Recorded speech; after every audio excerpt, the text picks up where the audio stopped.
1 kilo माती, चाळलेली माती बारीक, 1 लिटर गोमूत्र आणि 1 किलो गुळ, काळा गुळ साधा, हे सगळं व्यवस्थित मिक्स करायचं, त्या टाकीत ओतायचं.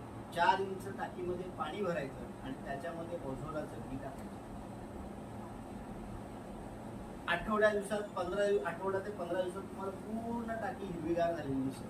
काढताना मात्र काय काढायचं, थोडं त्या कोपऱ्यावरून काढायचं, आज उद्या ह्या कोपऱ्यावरून काढायचं, परवा मध्येच कुठं काढायचं. एक साईड काढत यायचं नाही आणि एकदाच सगळ्या टाकीतलं काढायचं. कारण ते बीज जे आहे ते, ती झाडं म्हणजेच बीज आहे, त्याच्यामुळे ती तिथल्या तिथं वाढत जातं आणि वेगवेगळ्या ठिकाणी वाढल्यानंतर त्याला ही जागा भेटते, ते फास्ट वाढतं, उत्पन्न जास्तीत जास्त मिळतं. आणि 3 फुटापेक्षा टाकीची रुंदी एवढ्यासाठी घ्यायची नाही, कारण काय टाकी आपण कन्स्ट्रक्शन केली, वरच्यावर भिंगा ठेवले, त्याच्यावर बसून किंवा त्याच्या आत तुम्ही काम करू शकता. बाहेरच्या तिकडनं 1.5 फूट हात इझिली जातो, तिकडनं 1.5 फूट हात इझिली जातो. अशा वगैरे तुम्हाला काढणं, त्याचं मेंटेनन्स करणं इझी होतं.